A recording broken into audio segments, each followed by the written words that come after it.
여러분, 복음에는 하나님의 능력이 있습니다. 여러분, 그 능력을 두 가지로 정리하면은 하나는 믿는 모든 자를 구원하는 능력입니다. 이 능력이 저에게도 여러분에게도 이루어져서 우리가 구원함을 받은 줄 믿으시기를 바랍니다. 그리고 복음에는 또 하나의 능력이 있습니다. 그 능력은 사람을 변화시키는 능력입니다.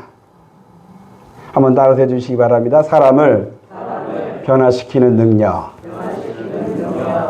여러분, 어떤 분들은 사람은 절대 변하지 않는다라고 그렇게 말하는 분도 계셔요. 심지어 목사님 가운데도 그렇게 말하는 분도 계셔요. 아마 목회 30년, 40년 하시다 보는데 그렇게 오랫동안 목회했는데도 불구하고 설교했는데도 불구하고 사람들이 바뀌지 않는 그 모습에 실망해서 그렇게 말했을지도 모르겠어요. 그러나 성경은 우리에게 분명히 말합니다. 복음은 사람을 변화시키는 능력이 있어요. 제가 여러분들을 변화시키는 것이 아니라 하나님의 능력이 여러분들을 변화시키십니다. 여러분들 신앙생활 하면서 예수를 믿어 여러분들이 구원받았습니다. 그럼 다잖아요. 그런데 지금 왜 이렇게 여러분들이 교회에 나와서 설교를 듣는 이 시간이 귀합니다. 왜 그럴까요? 나를 변화시키는 하나님의 은혜를 받아야 하기 때문에 그렇습니다. 근데 복음에는 이런 은혜, 이런 능력이 담겨져 있습니다. 자, 그러면 복음에는 사람을 어떤 모습으로 어떻게 변화시키실까? 자, 그것을 오늘 말씀이 우리에게 그 사람을 변화시키는 모습을 오늘 말씀이 우리에게 보여주고 있습니다. 오늘 말씀 우리가 이해하기 위해서는 먼저 33절을 먼저 보는 게 좋습니다. 33절 한번 보시겠습니다. 33절이요. 시작. 사도들이 큰 권능으로 주 예수의 부활을 증언하니 무리가 큰 은혜를 받아. 사도들이 주 예수의 부활을 증언했다 그랬습니다. 여러분, 사도행전 4장 앞부분에 보면은 사내들인이 사도들을 불러다가 더 이상 예수 이름으로 말하지도 말고 예수 그 이름을 전하지도 말라라고 경고했었습니다. 그럼에도 불구하고 이 사도들은 하나님께 기도했죠. 우리가 예수 복음을 담대히 전할 수 있게 주옵소서. 그렇게 기도했고 그 기도대로 그들은 이제 예수님의 부활을 담대하게 전하고 있습니다. 여러분, 하지 말라 했는데 더 하는 이 모습, 사춘기의 소년처럼 보일 수 있겠지만 그것이 아니지요. 예수님의 부활이 진리이고 부활이기 때문에 이 사도들은 자기들이 보고 들은 것을 말하지 아니할 수 없다라는 이 복음을 담대히 전해야 하는 것이 자기의 생명이고 자기의 사명임을 인식하고 있기 때문에 세상이 그렇게 경고했음에도 불구하고 예수 그리스도의 부활을 증언하고 있습니다. 여러분, 복음은 박해를 받아도 오히려 더 강해집니다. 복음은 어두운 세상이 어두워질 때 더 빛이 나게 됩니다. 저와 여러분들에게 이 복음이 임하게 되기를 소망합니다. 여러분도 알다시피 미국에는 이제 차별금지법이 통과가 되었습니다. 그런데 이렇게 통과가 되고 나니까 어떤 현상이 일어났냐면 이제 국회나 학교 같은 공공장소에서 더 이상 예수의 이름으로 기도하지 말라라는 이제 세부 규칙이 내려졌어요. 예수 이름으로 말하면 이제 벌을 받게 돼요. 그러면서 지금 미국 사회가 미국 교회가 많이 혼란스럽습니다. 이런 현상이 미국에만 있는 게 아니라 머지않으면 미국 따라가는 우리나라에도 이런 현상이 나타날 수 있어요. 자, 우리나라가 이런 현상이 발생하면 여러분들은 어떻게 하겠습니까? 법에 잘 순종해야겠죠. 아니면은 예수 이름으로 말해야죠. 이것도 아니고 저것도 아니면 조용히 신앙생활 하시겠습니까? 여러분, 이 33절의 말씀처럼 예수 이름을 담대하게 말하는 저와 여러분 되시기를 바랍니다. 세상이 하나님을 거역한다 할지라도 우리에게는 예수 부활의 복음이 있어요. 이 복음이 진리라고, 이 복음이 빛이라고 우리는 믿어요. 세상이 어두움 속에 멸망으로 달려가고 있을 때 예수 복음을 더 말할 수 있는 믿음의 담대함이, 용기가 저와 여러분에게 있게 되기를 소망합니다. 자, 그러면 이제 제자들이 예수 부활의 복음을 증언하는데 어떻게 증언하느냐? 큰 능력으로 증언했다 그랬습니다. 여러분, 이 능력이 헬라어로 디나미스라는 단어인데요. 이 디나미스가 능력을 상징하는 그런 대표적인 단어이기도 한데, 여러분 잘 알고 있는 다이나마이트도 이 디나미스에서 유래가 되었습니다. 여러분, 다이나마이트는 폭발력이 아주 강한 그런 폭발물이죠. 그런데 다이나마이트가 폭발하려면 반드시 하나가 현상이 일어나야 합니다. 그게 뭐냐면 심지에 불이 붙어야 합니다. 다이나마이트가 많이 쌓여있다고 해서 그것이 세상을 뒤엎는 폭발을 바로 발생하지 않고 심지에 불이 붙어야 합니다. 복음의 능력도 역시 마찬가지입니다. 우리에게 복음의 능력이 있어요. 복음이 있어요. 근데 이 복음이 능력으로 나타나려면 제 안에 있는, 여러분 안에 있는 이 복음에 불이 붙어야 합니다. 그냥 다이나마이트 갖고 이게 복음입니다 라고 세상에 던진다 할지라도 아무 능력이 안 나타나면 하나님의 능력이 나타나질 않습니다. 어찌 보면 지금 한국 교회가 이 복음이라는 이 다이나마이트에 불을 붙이지 않고 그냥 있는 것 같은 모습이에요. 그래서 세상이 교회를 우습게 알아요. 교회는 아무 능력이 없는 것처럼 알고 있어요. 그러나 이 다이나마 같은 이 복음에 하나님의 불이 붙으면, 제 안에 있는, 여러분 안에 있는 이 복음에 하나님의 불이 붙으면 하나님의 능력이 나타날 줄 믿습니다. 세상이 감당할 수 없는 하나님의 능력이 나타나서 세상이 그 어두워진 세상을 하나님께서 바꾸실 것입니다. 세상을 뒤엎는 하나님의 역사가 나타날 줄로 믿습니다. 오늘 이 말씀을 듣는 저에게, 여러분에게 우리 안에 있는 이 복음에 하나님의 불이 붙게 되기를 소망합니다. 이 하나님의 불이 이 제자들에게 붙어서 주 예수의 부활의 복음을 증언했더니 무리가 큰 은혜를 받아요. 하나님의 이 능력을 갖고 복음을 전파했더니 듣는 자들에게 하나님의 은혜가 임하게 됩니다. 여러분, 복음에는 하나님의 은혜가 있어요.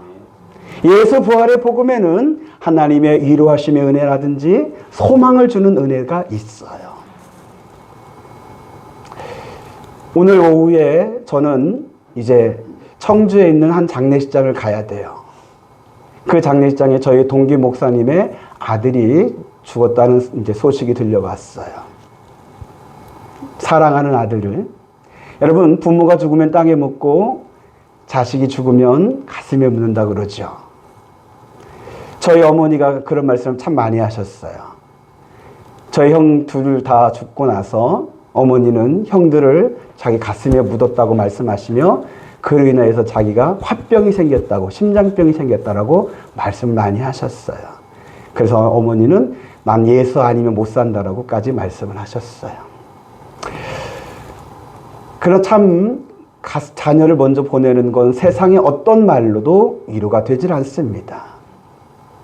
저희 동기 목사님에게도 세상의 어떤 말로 위로가 될 수가 없지요. 예수 부활의 이 복음만이 위로가 될 줄로 믿습니다. 그래서 저는 장례에 가서 조문할 때 예수 부활의 이 복음을 말하려고 합니다. 기도하려고 합니다.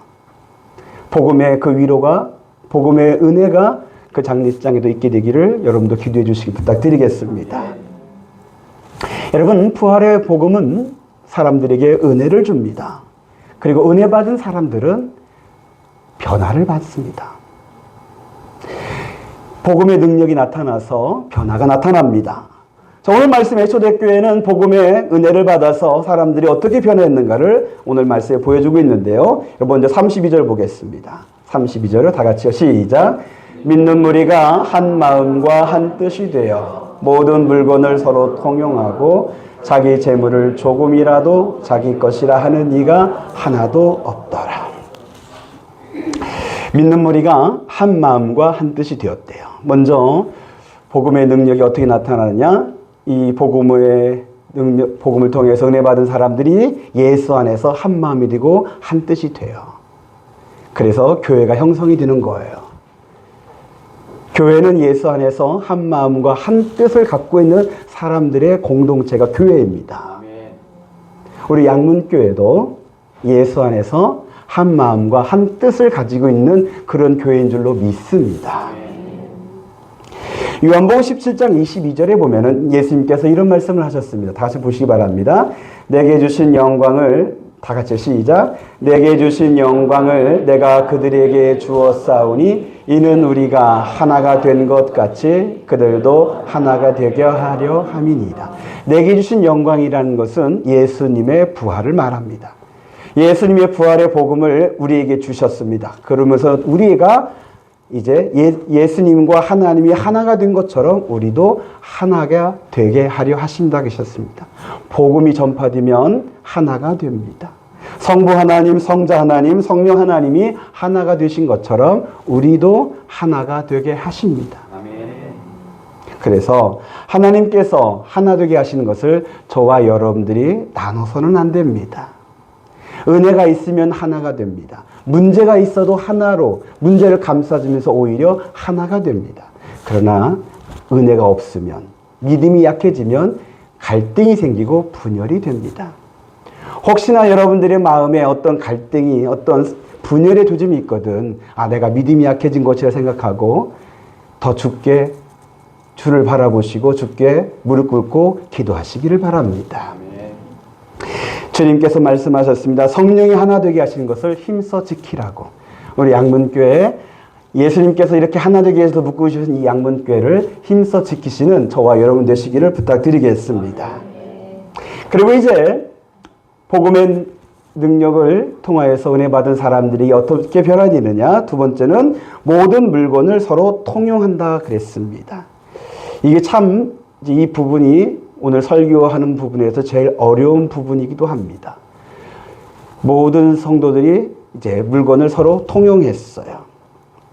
어떤 사람들은 집이나 밭을 팔아서 값을 가져왔고 자기 것이라 하나도 주장하지 않았고 또 가난한 사람, 필요한 사람을 그것을 갖다 썼습니다.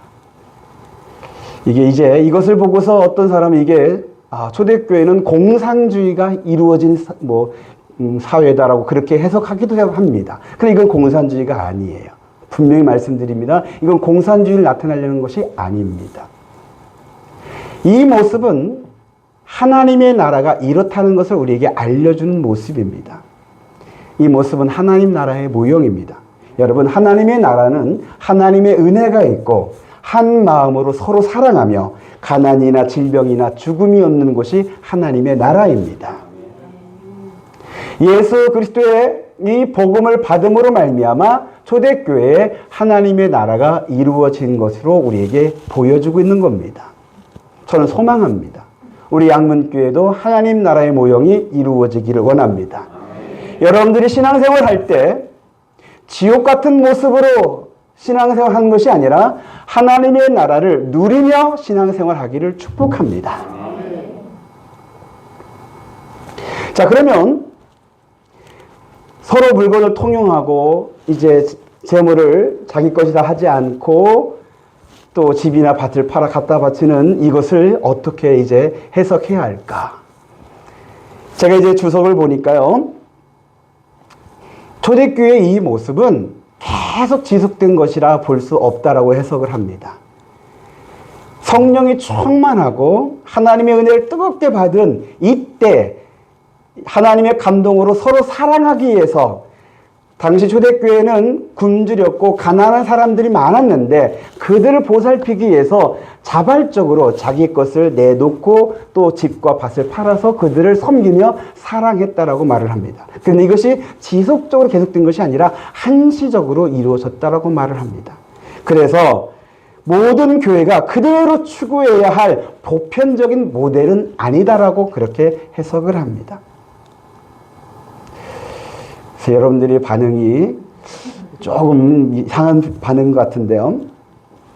그러면서 이제 이 모습을 그대로 강조하고 강제적으로 추구하는 것은 오히려 공산주의의 모습이고 이단 사이비의 모습이다라고 그렇게 해석을 합니다. 맞는 것 같아. 이단 사이비는 이런 모습 많이 강조해요. 그래서 갖다 바치라고. 다 팔아서 바치라고. 근데 오늘 저는 그 얘기 안 합니다. 걱정하지 마십시오. 자, 그러면 이 물건을 서로 통용하는 이 모습은 도대체 뭐냐 했을 때 이 모습의 핵심은 사랑입니다. 뭐라고요? 사랑. 복음의 은혜를 받은 사람들은 하나님이 나를 사랑하신 것에 그 마음에 감동되어 나도 내 이웃을 사랑하고자 하는 그런 마음의 변화가 생깁니다. 내가 은혜를 받았음에도 불구하고 이웃의 아픈 것을 외면하고 있다면 그것은 내가 받은 은혜가 진짜인지 한번 점검해 볼 필요도 있습니다. 은혜를 받으면 사랑하고자 하는 마음의 감동이 생깁니다. 우리 양문교회가 천국과 같은 그런 교회 되려면 서로 사랑하는 이 모습을 이루어야 합니다. 아멘소리 작은 거 보니까 팔라는 것을 또 혹시나 걱정되신 분 계신데 전혀 그런 얘기 아닙니다. 또 어떤 분은 이렇게 오해하신 분도 계실 수도 있어요. 아, 은혜 잘못 받으면 큰일 나겠구나. 잘못 받으면 또 집도 팔고 밭도 팔아야겠구나. 은혜 받지 말자. 그렇게 생각할 수도 있는데 아니, 여러분 그렇게 하면 절대 안 됩니다. 여러분 기독교는 은혜의 종교입니다. 은혜 받지 못하면 기독교의 참맛을 모릅니다. 그냥 겉핥기로만 교회 다닐 수밖에 없습니다. 기독교의 참맛을 알려면 하나님이 복음을 통해서 주시는 이 은혜를 받아야 합니다. 복음의 깊은 데로 들어가셔서 그 복음에 담겨있는 생수를 맛보아야 야, 이게 진짜 맛있구나. 야, 이게 진짜 생명수구나. 이런 것을 알게 되면서 참 믿음을 갖고 신앙생활을 하는 겁니다. 여러분들에게 복음의 생수가 임해지기를 축복합니다. 근데 이 모습 은혜 받으면 이렇게 되는 거 아닙니다. 그게 아니라 은혜 받으면 사랑하려고 하는 것입니다. 은혜 받으면 내 것을 나누려고 하고 섬기려고 하고 힘들고 아프고 기도 제목이 필요한 사람을 외면하지 않고 어떻게든 도와주려 하는 그런 마음의 감동이 됩니다. 성령 하나님께서 우리에게 그런 은혜를, 그런 마음의 감동을 주십니다. 여러분, 지난주에 우리 박월순 권사님께서 직접 농사 지으신 대파를 가지고 왔습니다. 그래서 여러분들 대파를 이렇게 권사님이 대파를 그냥 주기도 좀 뭐해서 다 직접 손수 다듬으셔서 깨끗한 모습으로 주셨어요. 저 대파 처음 봤을 때 대파가 좀 깨끗하다 했는데 권사님의 섬김이 있었어요. 근데 여러분, 권사님이 그냥 농사 지으면 다 주려고 지금 농사 지고 계셔요. 오늘도 얘기 들었는데 추석 지나고서 여러분들이 혹시나 송편 못 드신 분이 계실까 해서 송편을 좀 직접 빚은 것을 갖고 오셨대요. 저는 이 모습이 초대교회 모습과도 비슷하다라고 생각이 돼요. 사랑하려고. 많은 것 아닙니다. 큰 것 아닙니다. 그냥 내가 할 수 있는 성령께서 감동 주신 것에 순종하면서 할 수 있는 것을 내놓으면서 오늘도 사랑하고 지난주도 사랑하고 다음 주도 사랑하는 그 모습, 이것이 초대교회에 있는 모습이고 우리 양문교회가 지켜가야 할 모습입니다. 그래서 저는 이렇게 말씀을 드리고 싶어요. 초대교회에는 바나바가 있다면 우리 양문교회는 박울순이 있다. 그럼 여러분들이 이제 박울순 원사님의 이 사랑을 받으시면서 뭐 부담이나 뭐 또 빚이나 이렇게 여기시지 마십시오. 또 시기나 질투로도 여기지 마십시오. 사랑은 주는 것도 귀한 거지만 받는 것도 중요합니다. 받는 사람이 기쁨으로 받아야 주는 사람도 기뻐요. 근데 여러분 그냥 기쁨으로 받으십시오. 그리고 여러분들 기쁨을 받으시면서 그것을 누리십시오. 그러시다가 여러분이 갖고 있는 것 중에 누군가가 필요하다고 하는 것이 느껴진다면 그것을 좀 내놓으십시오. 나누세요. 여러분들이 나눠도 크게 어렵지 않은 그거, 누군가는 꼭 필요한 그거, 이거 내놔도 될까? 생각하지 마십시오. 내놓다 보면 누군가는 필요하게 될 거. 서로 필요한 것을 나누는, 서로 사랑을 나누는 그런 공동체가 될 줄로 믿습니다. 근데 여러분, 여기서 한 가지 우리가 꼭 알아야 할 것이 하나 있어요. 사랑하는 거, 사랑하면서 이렇게 나누고 섬기고 베푸는 이거, 더 나아가서 사랑만 하는 이거, 이제 이것이 복음의 은혜를 받은 사람에게 이제 복음이 우리를 변화시키는 모습이기도 한데, 이것이 가능하기 위해서는 반드시 하나 더 우리에게 필요한 것이 있어요. 우리의 의지나 우리의 노력이나 우리의 생각으로 되는 문제가 아니에요. 사랑만 하기 위해선 우리가 거듭나야 돼요. 내 안에 있는 욕심이나 탐심이나 정욕이나 야망이나 이런 것들이 죽어야 돼요. 욕심의 문제가 해결되지 않으면 몇 번은 할 수는 있어요. 근데 온전히 사랑만 하면서 신앙생활 하지는 못해요. 지난 추석에 저희는 친가, 외가, 그다음에 저 기준으로 할 때 처가까지 다 이제 다녀왔어요. 친가, 외가, 처가. 이 세 가족 친지들의 이야기를 들었는데 공교롭게도 조금씩 문제가 있어요. 그 모습은 좀 달라요. 그 문제의 모형들은 다 다른데, 근데 원인들을 가만히 들여다보니까 다 욕심 때문에 그래요. 상속에 대한 욕심, 또 인정받고자 하는 욕심, 나를 드러내고자 하는 욕심, 뭐 이런저런 욕심으로 인하여서 갈등이 생기고 좀 가족 친지 간에서 문제가 평안이 깨지는 그런 모습을 보았어요. 그러면서 제 마음이 많이 아팠어요. 안타까웠어요. 여러분, 욕심의 문제를 해결하지 않으면 하나님의 나라가 이루어지질 않아요. 예수님께서 말씀하셨죠? 거듭나지 않으면 하나님의 나라를 볼 수 없다고. 거듭나지 않으면 하나님의 나라에 들어갈 수 없다고. 이 욕심의 문제를 해결하려면, 욕심 잉태한 즉 죄를 낳고 죄가 장성한 즉 사망에 이른다 하셨고, 탐심은 일만하게 뿌리가 된다 했는데, 이 문제를 해결하려면 예수 그리스도의 십자가와 부활의 그 능력이 내 안에 일어나야 돼요. 이것이 내 안에 있는 복음에 불이 붙는 거예요. 여러분 안에 있는 복음에 불이 붙는 게 이 거듭남이에요.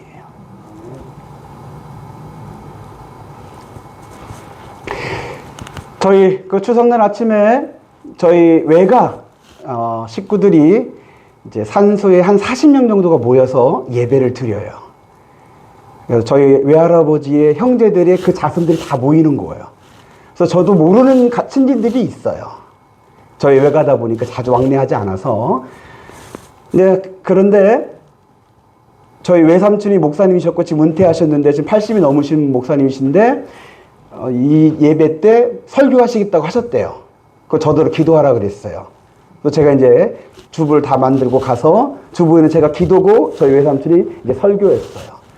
근데 저희 외삼촌이 11시가 됐는데도 안 오셔요. 11시 예배 시작인데 나중에 알고 봤더니 12시를 알고 계셨더라고요. 1시간이 늦게 오시는 거예요. 여러분 아시겠지만 이번 추석 얼마나 더웠어요. 그리고 그 산소는 그늘이 없는 곳이에요. 나무 그늘 다들 그냥 나무 그늘 찾아서 겨우겨우 버티고 있는 그 모습에서 1시간 더 기다려하니까 너무 힘들어 하시는 거예요. 미안하기도 하고.